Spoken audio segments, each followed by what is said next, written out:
Okay, let's make a start. Hello everybody and welcome to the third in the series of the Higher Education Dialogue Deep Dive series. My name is Carolyn Westbrook and I'm a test development researcher in the Assessment Research Group at the British Council in London. Just before we start, could I ask everybody to stay on mute during the session until we move into the breakout rooms, and only turn your camera on if you need to. It just means that it's less distracting for other listeners. So if I could ask you to turn your cameras off in the meantime and just make sure you're on mute. If you have any comments, then obviously please do use the chat function that's available. And then later on, when you go into the breakout rooms, if you want to turn your camera on, that's fine, and obviously come off mute then. Okay, so these sessions bring together higher education professionals from the region we call wider Europe, which covers the South Caucasus, the Western Balkans and Central Asia. Today I'm going to be joined by colleagues from the Quality Assurance Agency for Higher Education, that's the QAA, and that's Gareth, Crossman and Simon Bullocks, who will be joining me from there. Gareth is the Head of Policy and Communications, and Simon is Quality and Standards Specialist at the QAA.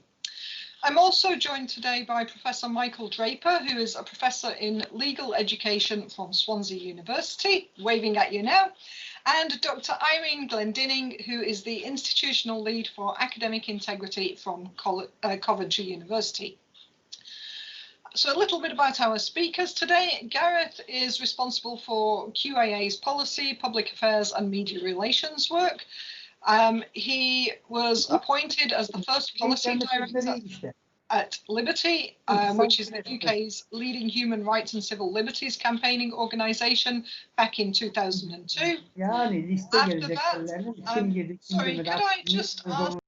Caroline, are you still there? We seem to have lost you. I don't know if it's just me. So my name's Gareth Crossman. I'm Head of Policy and Communications. So can I just check that people can see my screen? And I will be very brief because we want to spend most of the time listening to the more substantive presentations. Just to say, for QAA, academic integrity, the protection of academic integrity, combating academic misconduct is an institutional priority and has been for several years. QAA, as the UK's body for quality and standards in higher education, this falls very clearly into our remit, and we do a lot of work in this area, and I'll just very briefly run through some of the things. I chair an academic integrity advisory group which Michael and Irene sit on. We campaign in the media against particularly the use of essay mills to try and persuade social media platforms not to use them. We have just published a charter for academic integrity that we're inviting UK higher education institutions to sign up to, and this summer we produced guidance for higher education institutions to help them combat the threat of essay mills and other forms of contract cheating, and to promote academic integrity in their institutions. I won't spend much time talking about this. It's freely available on QA's website. The important thing I really would like to stress is that while this is written for UK higher education institutions, it is widely applicable regardless of jurisdiction. So a lot of the advice in there you can use regardless of where institutions are based. And in very broad terms, what the guidance covers is how to educate and train staff to protect and promote academic integrity and combat academic misconduct, educating students to avoid using essay mills, reducing opportunities to cheat. We don't say preventing because it's almost impossible to prevent the use of essay mills, but looking at things such as assessment design in order to reduce those opportunities so that it's more difficult for essay mills to be effectively used, how to detect the academic misconduct within institutions, and then the regulations and policies that an institution can think about having in place to deal with academic misconduct. My other side, I only have 2 slides, just very briefly, just to show that when we published this over the summer, We sought and received ministerial endorsements from governments across the UK. And this is incredibly important because this is not just a higher education issue. This is an institution that affects all of society and affects government. So I've just put that up there just to show that we do have considerable support within the UK for the work that we're doing. And I will stop there. I only had 5 minutes, and that's plenty of time because I think listening, because Michael and Irene are the main acts, as should be the exercise that you'll be doing. So what I will do is attempt to stop sharing my screen and pass over to Michael. Has that stopped? Yes, it has. Thank you, Gareth. Thank you. Good morning, or no, good afternoon now, wider Europe. It's just past into afternoon here in the UK. I'm now going to attempt to share my screen. And hopefully you should now be able to see the first slide of the presentation. So what I'm going to be talking to you about is assessing with integrity in digital delivery. Just to make clear that I understand that these slides will be made available to you after this session today.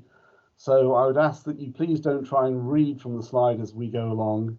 What I will do is I'll pick out the key points that I want to make at this point, and then you can look at the slides later at your leisure. So the first thing I'm going to do is to look at some QAA guidance in this area of digital delivery. The QAA, as Gareth said, is the leading quality assurance agency for the United Kingdom. And as you would expect, they have produced a code for higher education in the UK, as well as substantial advice and guidance, much of which, as Gareth has said, is available through their website. It is clearly important that we have secure assessment practices in order to maintain the integrity of higher education. Assessment is key because it is upon the results of that assessment and the grade that students achieve that employers and end users of education will rely. And so we need to ensure that there is adequate security and integrity in relation to our assessment processes. And I've outlined on the slide at the bottom reference there to the relevant QAA guidance with assessing with integrity in digital delivery. But the key message is that we need to ensure integrity in order to reassure endpoint users and in particular employers in relation to our academic standards. The QAA have produced a toolkit for enhancing quality in a digital environment.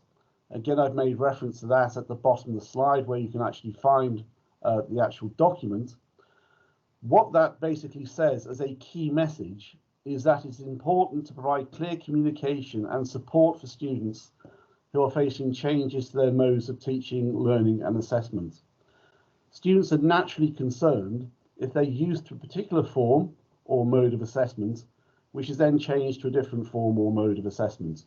They worry, and understandably they feel anxious.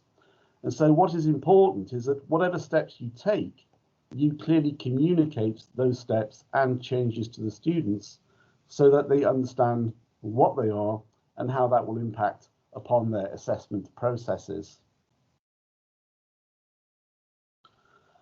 Gareth has just referred to the QA guidance Contracting to Cheat in Higher Education, now in its second edition, published in June 2020. The reason why this was produced was because there is a global issue in relation to commercial service providers providing assignments and assessments to students in basically in place of their own work when they submit that to their HE provider. Now that is of serious concern around standards because students essentially are not achieving the learning outcomes through their own volition, through their own hard efforts. They're having a third party write the work for them and submitting that work as their own. And that is a problem not just in the UK, but around the globe. And so what the guidance suggests is you try and adapt your assessment to more authentic means of assessment, which require more engagement by the student, more input in respect of their own reflection on the learning outcomes. So it becomes novel and more individualistic in approach. And the other key point that it suggests is that rather than having a high stakes end of unit assessment or end of module assessment, that perhaps you break down your assessment patterns into smaller bits, smaller chunks, where there are less credits allocated to those assessments, so that students don't feel the pressure perhaps to go out and seek assistance from a third party in actually completing those assessments. So consider spreading your assessments out in smaller chunks rather than a single high point stake assessment at the end. So there are some key issues that you need to consider if you are about to change your assessment practices to a more online aspect of assessment. So you'll need to consider how best to assess your learning outcomes, because all assessment will do is to assess the learning outcomes for your module or unit. So will the online assessment that you're proposing actually best assess those learning outcomes? And you need to think about that quite carefully. There are obvious concerns around online or remote assessment simply because it makes it more opportune for third parties to actually assist a student in actually producing work for that assessment. So there are indeed legitimate concerns around academic conduct and SMEs. There will be an impact on students, and so what is recommended is that you consult widely with your students and your student body and representatives to ensure that they understand what is proposed and how that will impact on their learning and indeed their ultimate assessment. I know Irene will be talking about policy and regulation impact, and so I'll leave that for Irene to discuss a bit further on. But Gareth has already mentioned that there may well be professional body requirements also to factor into your consideration of a move to online assessment. And if there is to be online or remote assessment, the security measures around that, which I'll touch on in a few minutes. So other key issues, you need to review your assessments to see if they are fit for purpose in relation to an online or remote environment. Not all assessments are easily transferable to an online environment. You'll need to review your assessment instructions to students, the rubric that you use, for example, to make sure that they are fit for purpose in relation to that online environment. Make sure that your marking protocols or guidance, whatever you agree with your external examiners, reflect the fact that the assessments are now online and that maybe, for example, increased time is required in order to perform the assessment. You'll need to consider whether that assessment is inclusive, that is, it gives all students within your student body a fair opportunity to demonstrate that they have met the learning outcomes for the module. That may mean, however, that reasonable adjustments are given to some students depending upon their particular personal circumstances or perhaps disabilities that students may be presenting with. The important thing to remember and to reassure students is that this is an assessment of the learning outcomes, albeit in a slightly different form if you choose to move to online or remote assessment. It is not an assessment of their technology skills. And it's important to reassure students that you'll not be assessing them on their ability to use technology. You're still assessing them on the learning outcomes for the unit or module in question. So that means a continuous communication dialogue with students as to the changes that you propose. Consider as part of that whether all students can actually access a remote or online assessment. Do they have the required technology wherever they may be taking that assessment, the required hardware and software, and do they understand what is required in order to complete and submit the assessment? That means very important detail about start times, stop times, login and passwords will have to be considered with the students and included as part of your instructions to them and your assessment rubric. They will quite clearly want to know how work is to be saved. They don't want to spend time on their online assessments only to find that the work is lost, to make sure that there's proper protocols for saving that work. You'll need to factor in that not all internet connections, as we've probably seen already today, are reliable. Will that be an extenuating circumstance if, for example, software crashes or is not used by a student as designed? What mitigation will you put in place if that actually happens for the students? And if the unfortunate circumstances happen during the assessment, who is it that the student can contact if they have a problem with the assessment to get back online and to complete it within the time allotted, and whether or not they will be given extra time in order to do so. So some of the frequently asked questions that students present with, certainly at the institution I'm at, is, okay, you're changing the assessment, how will I actually be assessed? I want the actual detail of that. What's the time start? When does it finish? We do have international students at our institution, so what if I'm in a different time zone? How is that going to affect the assessment process? How do I prepare for the assessment? Is there any difference in the preparation I need to undertake in my revision in order to prepare for the assessment? What are the academic integrity protocols around this assessment? Do you need to change your regulations to provide for new regulations or policies around online assessment? What hardware and software do I need? What happens if there's a problem? What are the extenuating circumstances which we take into account in relation to the mark, for example? And how will that assessment be marked if it is an online and something different to what we are actually used to? And so at Swansea University, we use a proctoring software in order to provide that rigor and integrity to our online assessment processes, called Respondus. That's the particular software that we use.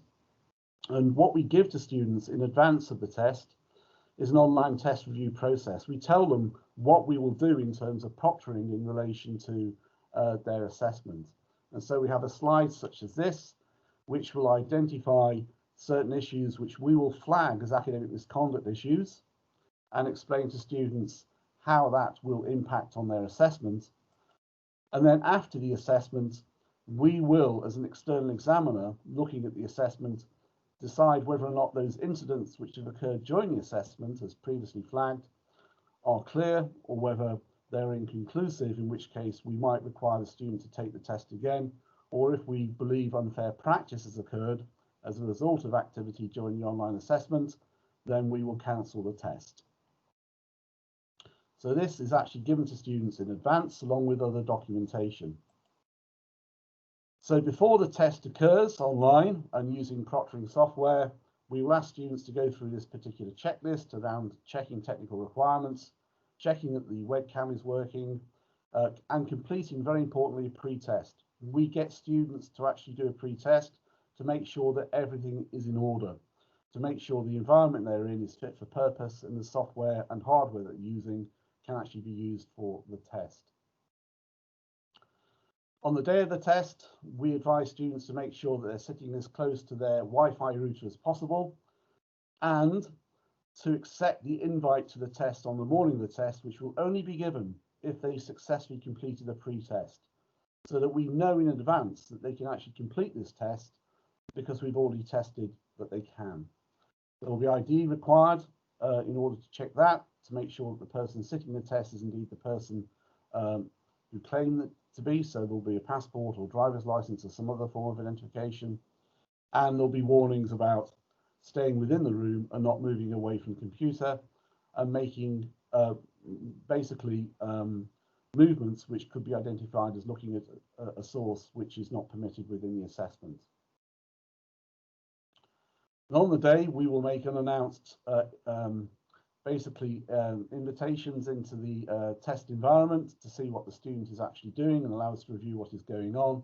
And then after the assessment, we will receive a test log from the software provider, giving us an outline of potential circumstances of academic misconduct if the student has basically been looking at unauthorized material, for example, either on the computer or within eyesight of that computer. We do reassure students about privacy, and this is something you will have to do because students report they are very concerned about how their data will be used and saved in relation to online assessments protocols. So the QAA have actually done a survey of HE providers within the UK about their use of online remote assessment and proctoring software. It is clear that additional safeguards have been put in place by higher education institutions, including getting student consent to the collection of biometric data before the exam and reassuring students that those actually invigilating online are fit and proper persons to do so. And there's been an assessment of that in advance. You do need to be aware that students may be at a disadvantage through online assessment because they do not have the relevant tech, hardware or software in order to complete the exams, in which case you'll need to think carefully about the alternatives made for students, perhaps in some online venue within campus, for example, as opposed to entirely off campus, which you will have to support students through this process. So there needs to be alternatives where students cannot access an online assessment away from campus. So some common student issues: they have difficulty installing or downloading the software, failure to upload exam files, crashes of technology during the exam, problems logging into the site, and in particular, if you do provide a contact person for support, technology support during the assessment, that they can't get hold of them. So in that case, are you, under your regulations, going to extend the assessment as it is, or will you provide the assessment at an alternative time for the students? On the day of the test, we obviously advise students to make sure that they, I think I've jumped backwards there somehow. The apology.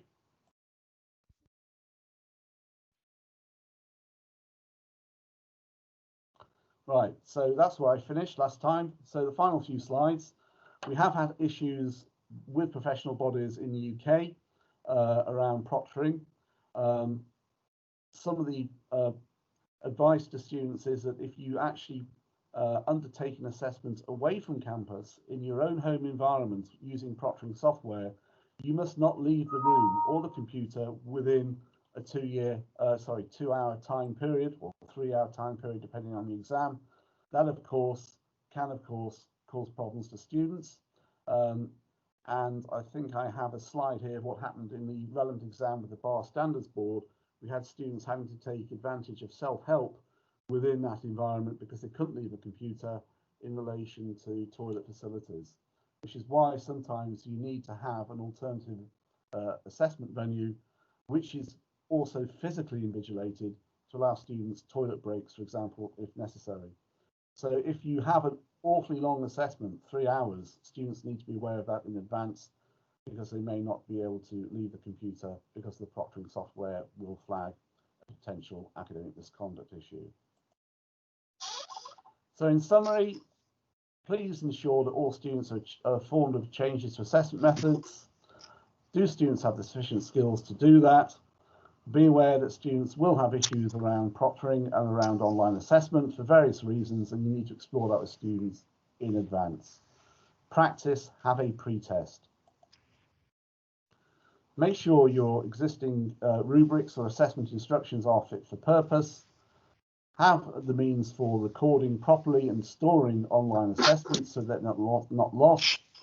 And consider what proctoring software should be used, which is best suited to your purposes should you wish to go down that route.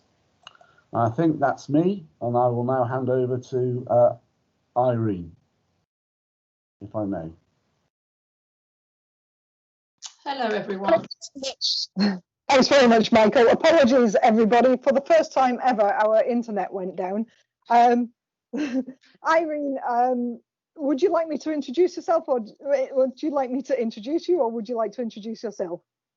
I can introduce myself if you wish. Okay, I'll hand over to you then. Right. Can you see my first slide? Please, can someone confirm that you can see that? I hope you can. Good. Good, thank you. And I'm going to try to open that one as well. Okay. First of all, let me say I have visited the area that some of you live in. I was involved in a project from the Council of Europe a year ago, 18 months ago, which has not been, the output has not been published yet by the Council of Europe. We're still waiting for that. So I did visit Armenia, Azerbaijan, Georgia, and Kazakhstan and Turkey. Those are the 5 countries that we studied. So I have some knowledge of your countries, and I'm very pleased. If there's anyone here who I met during my trip, I'm very happy to have you on board. I'm going to talk about policies. So my talk is about looking at institutional policies for academic integrity, but also for dealing with security and assessment, which is what this the whole of this session is about. So I'm going to start by just looking at a few lessons from my research, a big kind of overall summary. We know that there's a lot of corruption and fraud in the world, and it permeates higher education throughout the world. It's not confined to one country, it's everywhere. And we need to try to reduce the amount of corruption that's going on.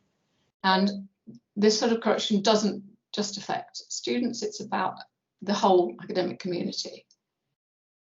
The second point is really important.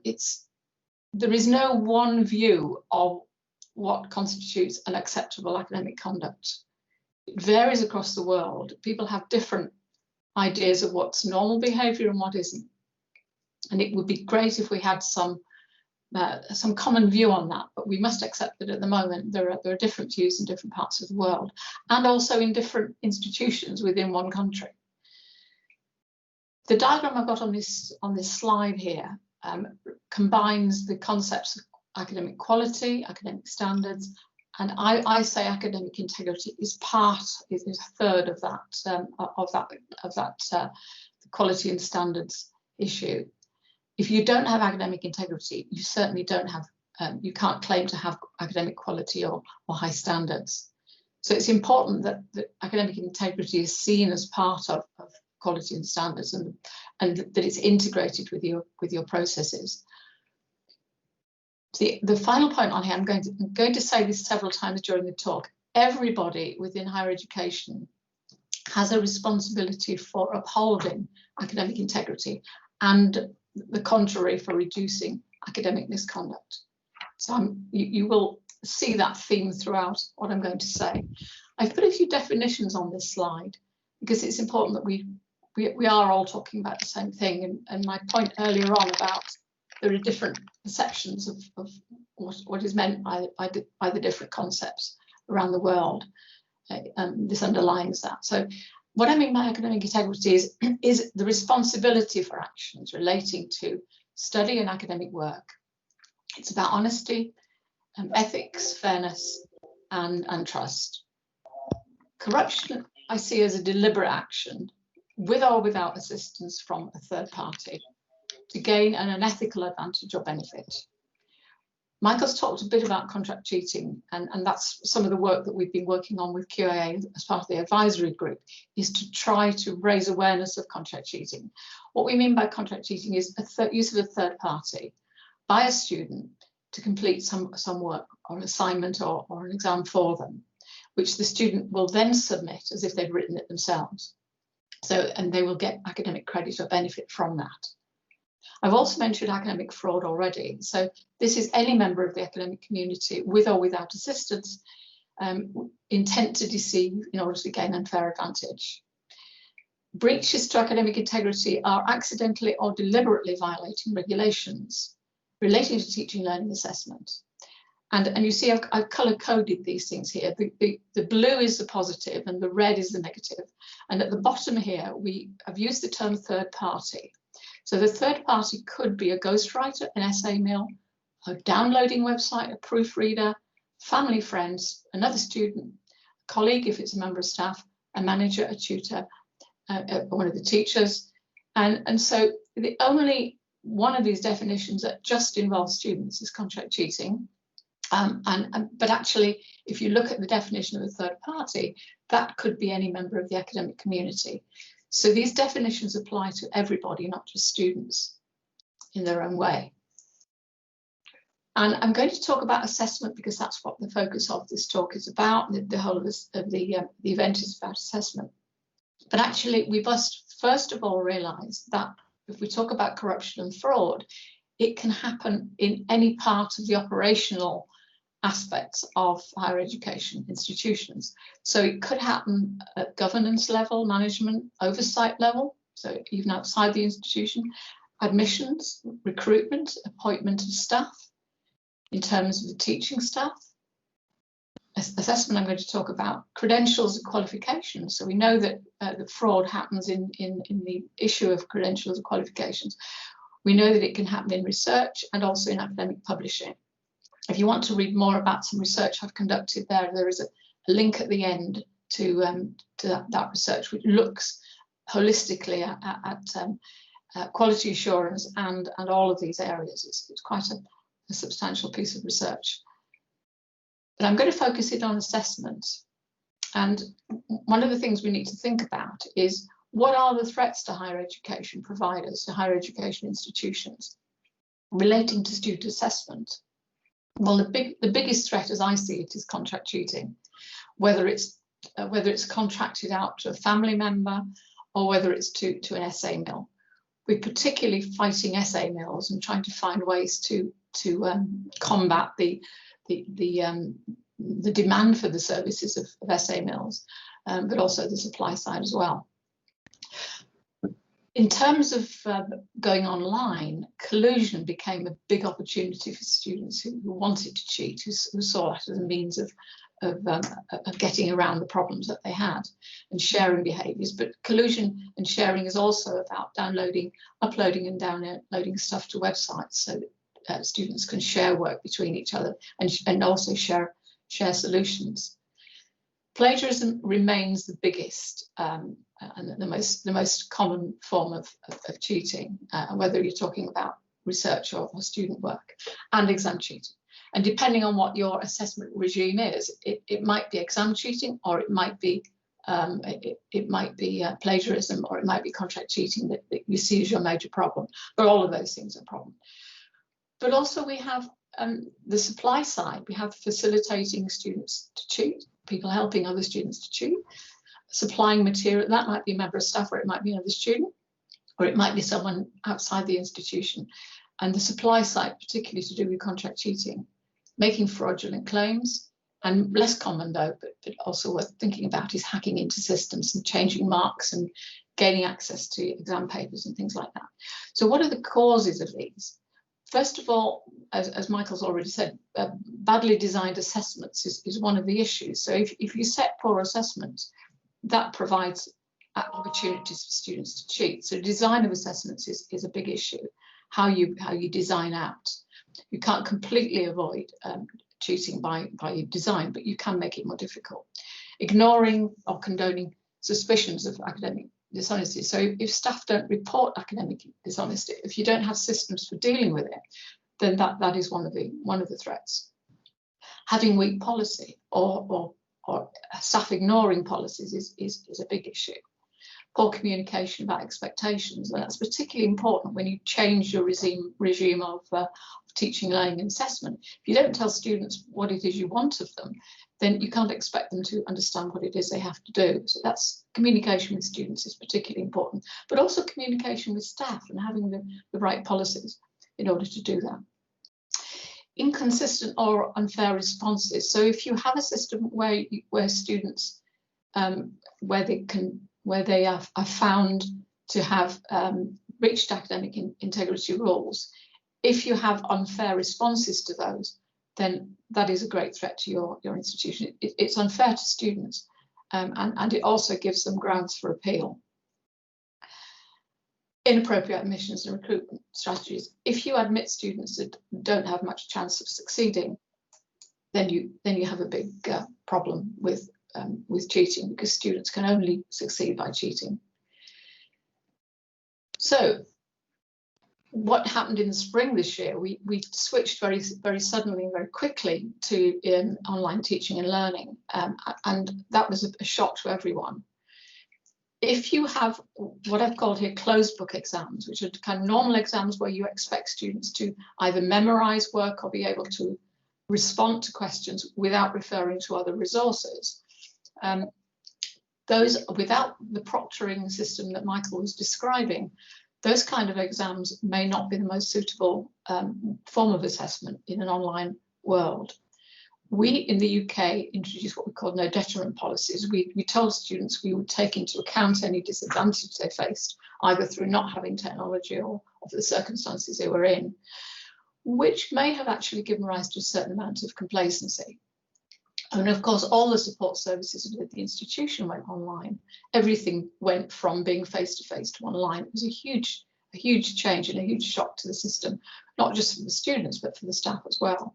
And from the student viewpoint, many students didn't have the right kind of technology, they were lacked resources, they didn't have really suitable spaces to study in or to perform assessment in. And that is still the case with some students who are still studying online. So certainly uncertainty and confusion. And in the face of all of that, they were bombarded potentially with offers from tutorial services, essay mills. They also had family and friends there, if they were lucky, to help them. So there were new opportunities to cheat. New opportunities, for example, in an exam, even with proctoring services, to look something up and to copy some results into their exam papers. And here's an article from Australia in the Brisbane Times.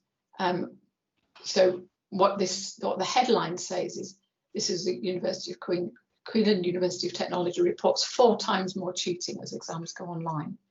So that's the danger. A supervision of closed book exams doesn't exist anymore.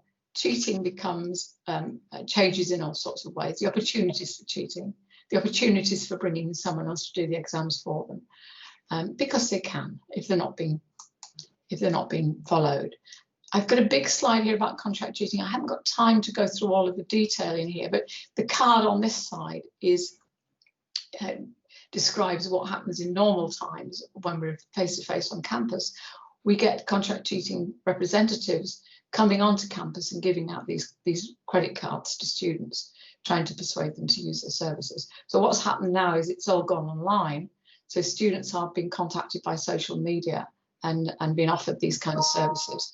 We know there's a massive demand for these services because there's an absolutely massive supply. Lots more stuff there, but the point here at the end is evidencing and proving it is very, very difficult. So if you suspect a student has used a contract cheating service or has had someone else do the work for them, it's difficult. But there is some research from Australia by Dawson and Sutherland Smith that shows that if you train staff in order to be able to detect and produce evidence, it can improve the detection and the proof.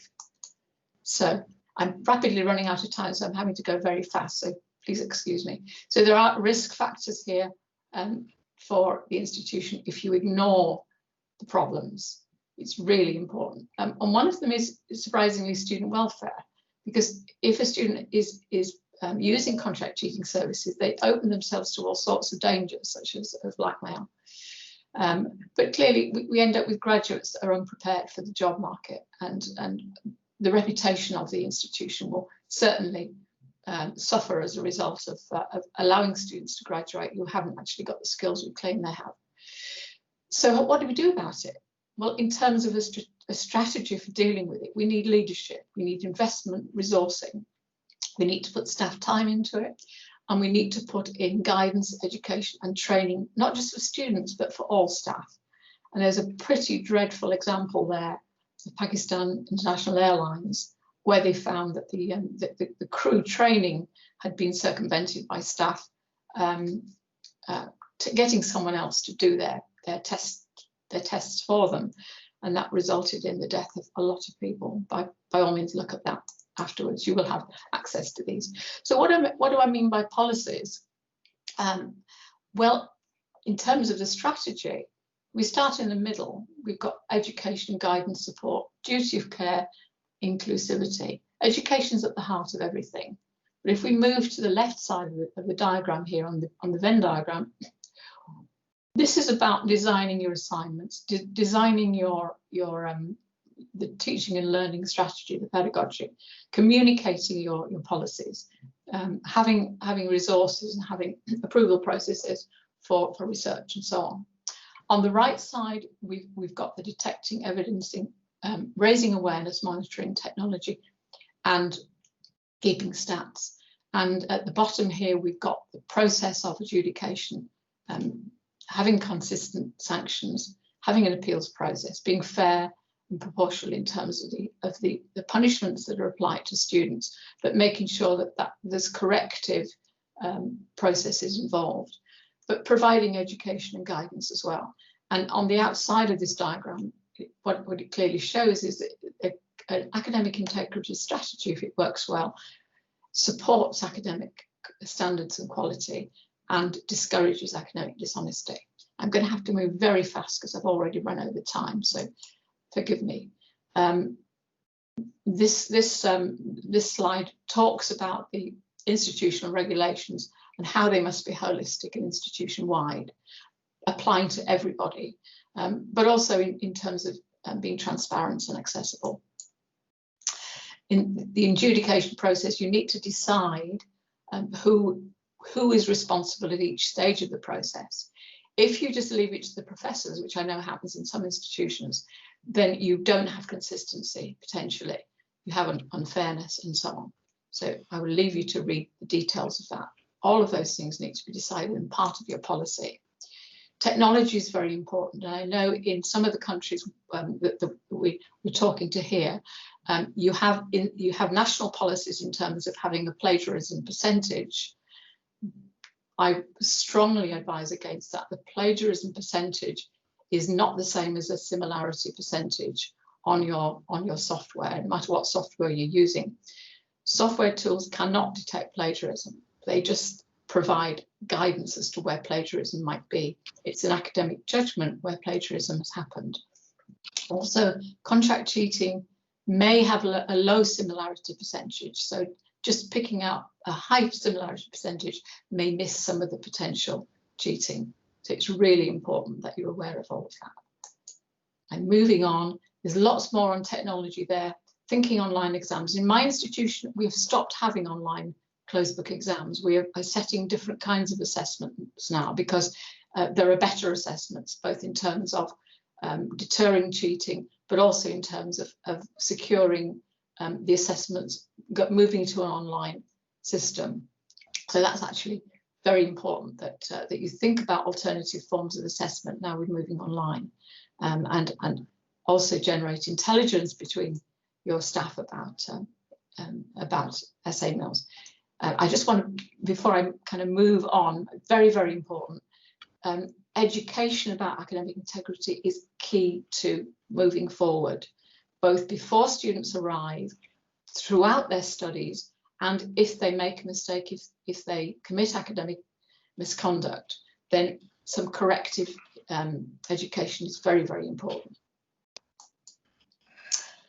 And also for everybody, not just for students. That's what that slide says, and I'm moving on. But you also need extra policies on if you find that anyone within your community is working for an essay mill, whether it's member of staff, a student, or a previous student. We certainly have found that at my institution where we have ex-students working for essay mills. So you need policies on how to deal with that and how to respond to that and also discourage students from using it. You need to think about what statistics to keep, and you need to respond to any external requirements as well, particularly to do with professional bodies. Adapting to change, I think Michael said most of that. There's a really interesting graphic there, which brings me to, from research in Australia, in which it demonstrates that students don't necessarily feel the same way as academic staff about cheating. So it's important that you talk to students. And that's the last slide. I'm sorry, I've had to rush very much. There are lots of resources following, both that I've referred to and that I see as really, really important reading. So I hope you found that useful. And I'm going to, sorry, I've had to rush. There was a lot to get through in a very, very short time, but you will have access to the slides now. So I'm going to stop sharing now, and then we can move on with the rest. So, okay. Sorry, I overran everyone. Thank you very much, Irene, and thank you to our other speakers this morning. Apologies once again for my internet deciding to leave me for the first time in any online meeting. I'm going to hand over now to our specialist in terms of setting up our next task, Simon. Simon's going to tell us what we're going to do in our breakout sessions. So Simon Bullock, if I could hand over to you, and you're going to explain how the breakout session will work, and then we'll break off into different rooms. Yes, thank you, Carolyn. I hope everyone can see the screen. If not, please do let me know. My name's Simon Bullock. I am a quality and standards specialist at the QAA, and I've been working in this area for a number of years now, along with my colleague Gareth and also Irene and Michael on our advisory group. Basically, I'm going to take you through a quick exercise to try and get you thinking about academic integrity and remote proctoring in particular in practice, which is an area that we've been concentrating on recently. So as you've heard, and as you all may already know, remote proctoring is a term that covers a range of products and technical solutions which have the intention of trying to secure the integrity of online assessment. You may have heard of some of the main products in this area, for example, Examity, ProctorU, OnView, and there's many others, and many more are being brought to market in the last few years. And as colleagues have said, with the recent sort of mass migration to online testing, the profile of remote proctoring has never been higher. As Michael said earlier, we're looking into this area to find out more, having recently surveyed our members and also regulatory bodies in the UK. And we're just about to publish an international scan of practice for our members.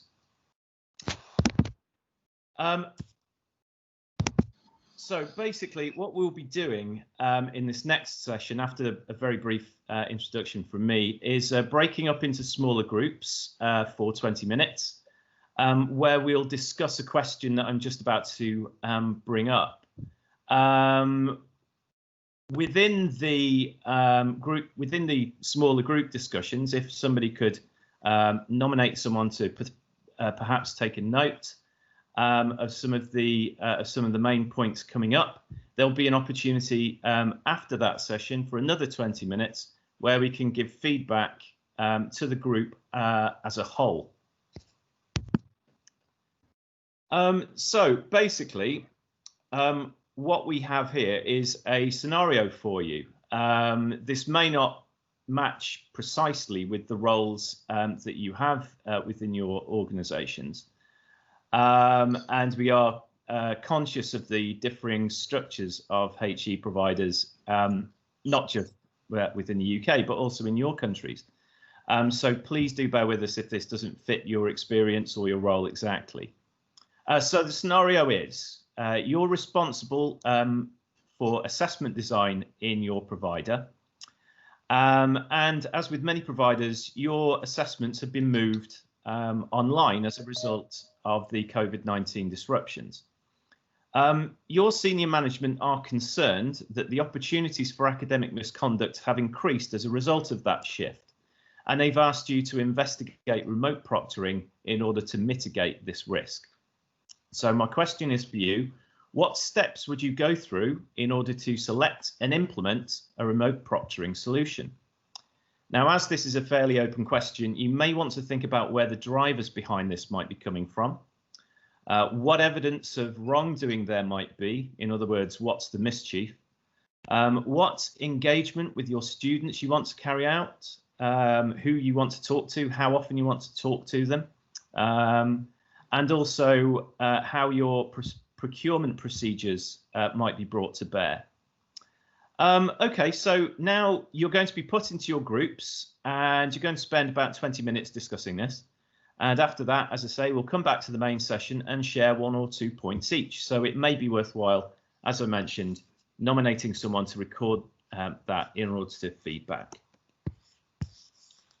So if you bear with me a second, I'll just stop sharing my screen. Okay, thanks very much, Simon. So one of our colleagues in the background is going to put people into breakout rooms.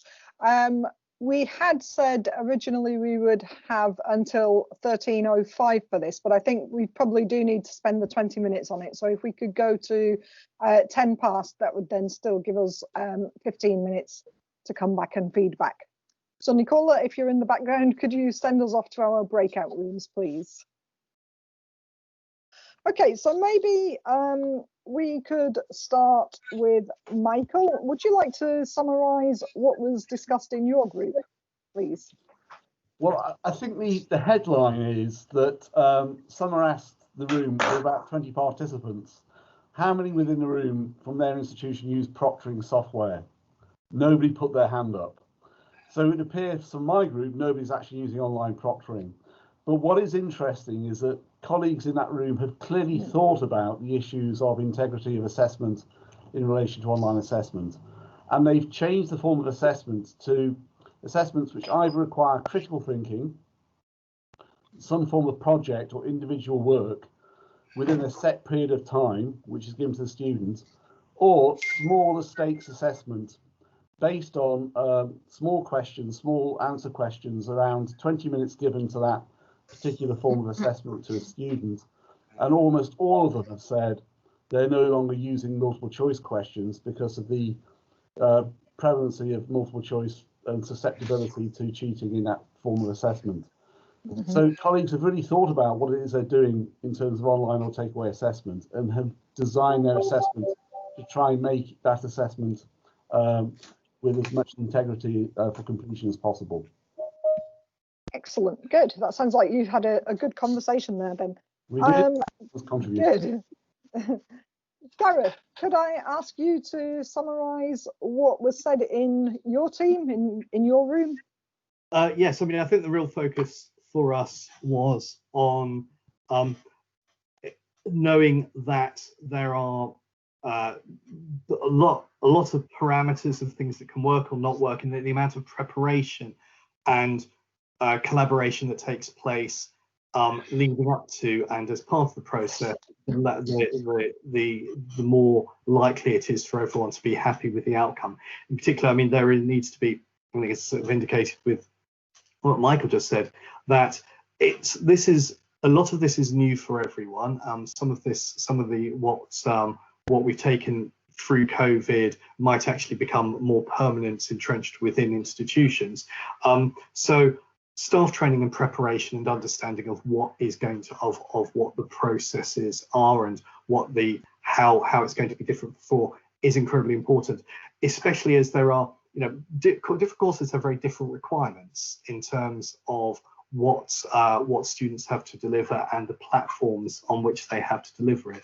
Of particular importance was the effective and meaningful engagement with student bodies, because there may well be concerns that students have over privacy concerns, over things that might go wrong which are no fault of their own, such as technology failure, and that it's not just a one-off moment where you go and speak to the student representative on your governance structure, but to a collaborative process to think about to try and find common grounds in addressing those concerns and engage with students and so get their input into how students might be supported, but also what students might do in order that might lead to temptations for academic misconduct.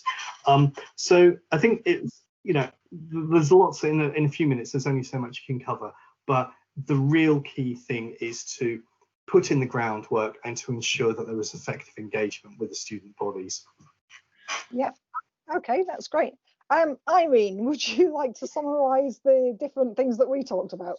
Yes, when we started off, we had great difficulty getting people to talk to us and communicate with us. I think that's a fair kind of summary. But eventually we managed to get some brave people to come forward and talk to us. So one of our contributors said that she would know if her students were cheating because she knows them well enough. And that's wonderful if you have a class that's small enough. So she told us she had, was it 18 to 20 students, I think she said. So that's nice. So you have a really close relationship with your students, and then there is no need for any special provision. And then we had an English language teacher who said that they changed the way that they set the tests to make it more difficult for students to cheat. And we had someone else who said that the students will cheat, and they will use WhatsApp and they will talk to each other no matter what you do.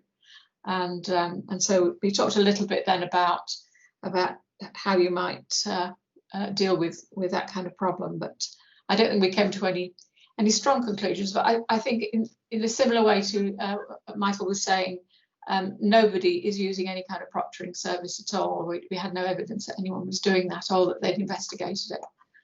And they'd looked at it very seriously, but they clearly are aware of the issues and they're dealing with it in their own way, either by setting time-constrained exams or by changing the nature of the assessment. Did I miss anything, Simon or Carolyn? Anything I've forgot to say?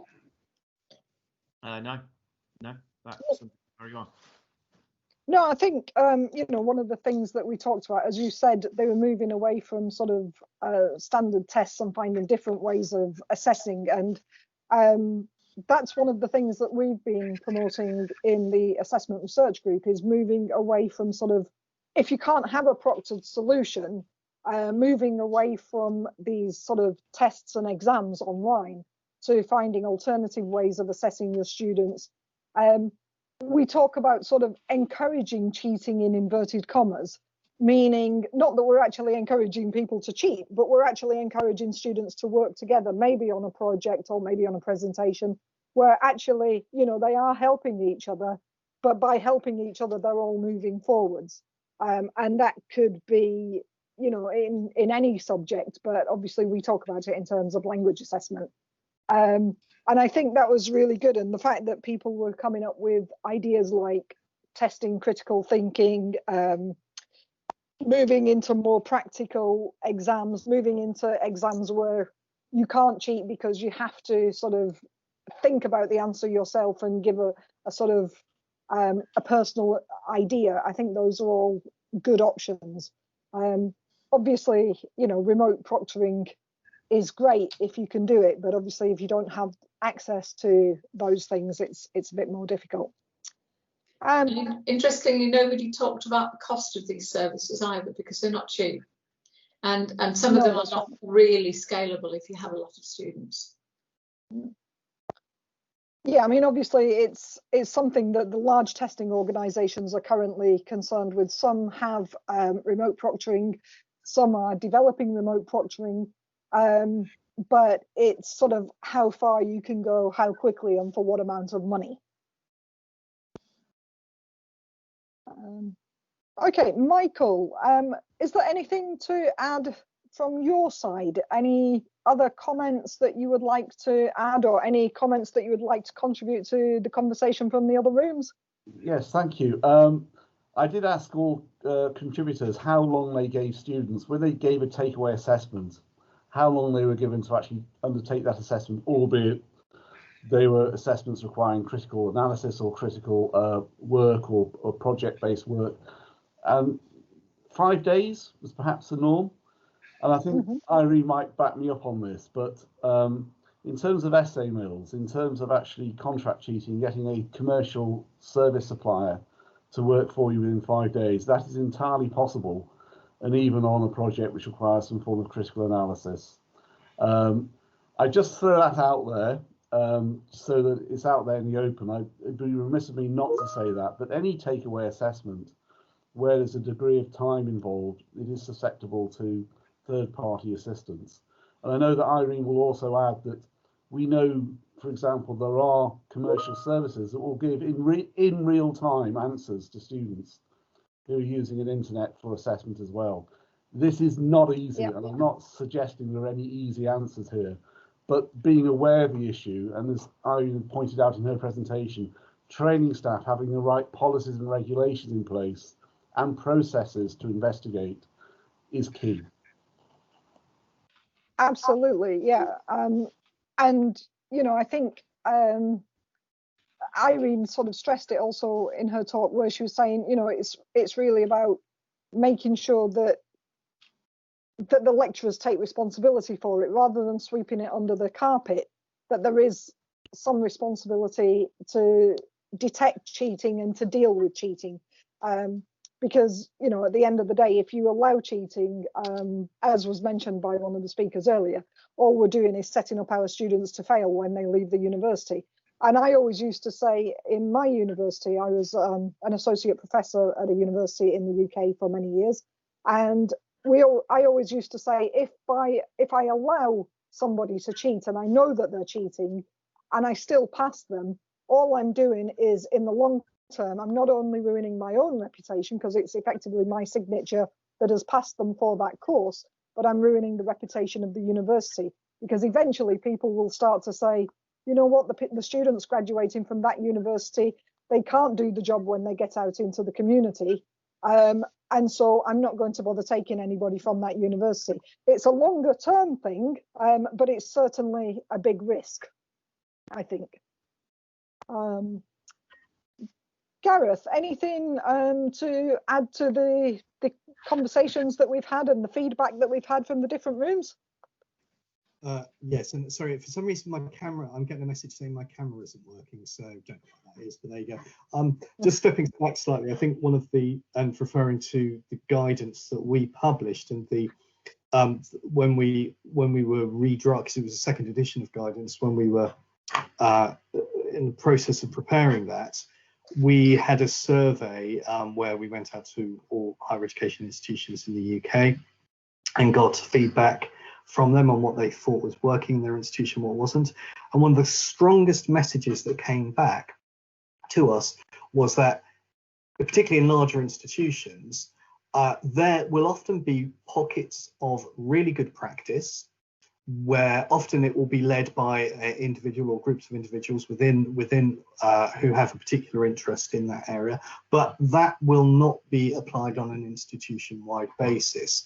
And one of the key recommendations that we make in the report is that there should be a centralized, ideally an individual or a collective group, or whether it's delegated to part of the governance functions, but who have a responsibility for making sure that practice is applied across the institution, and that, because otherwise you can have a very fractured approach without consistency, and you know, all the reasons why any wide approach is a problem.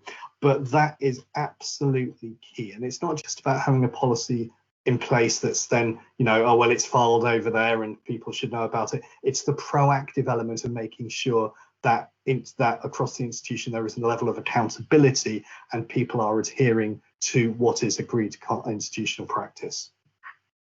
Yeah, absolutely, absolutely. I think that's really, really important, and you know, I think it's really important to stress that it is about making sure that everybody takes that responsibility. Irene, anything to add just before we close the session? Yes, thank you. In terms of what I'll pick up on what Gareth's just been saying. I think it is the collective responsibility, but it's also the leadership within the institution, because setting up policies, maintaining the policies, making sure they're working, monitoring and so on, it's expensive, it costs money, and it shouldn't be left to individual lecturers to deal with the problem of student cheating. It's an institutional function that should be holistic and consistent across the institution, and I think and we tend not to see that very much in different countries around the world. I know it's what we do in the UK, but it doesn't happen in other countries. But I have seen some really good practice in the research that I've conducted, particularly in Azerbaijan, in Georgia, in Kazakhstan. There's some really good practice in those countries. And so, for example, in Kazakhstan, they have a League of Integrity, probably not a League of Academic Integrity. I've forgotten the name. Somebody will correct me. But not all institutions within the country are involved in that league. And it's a useful initiative.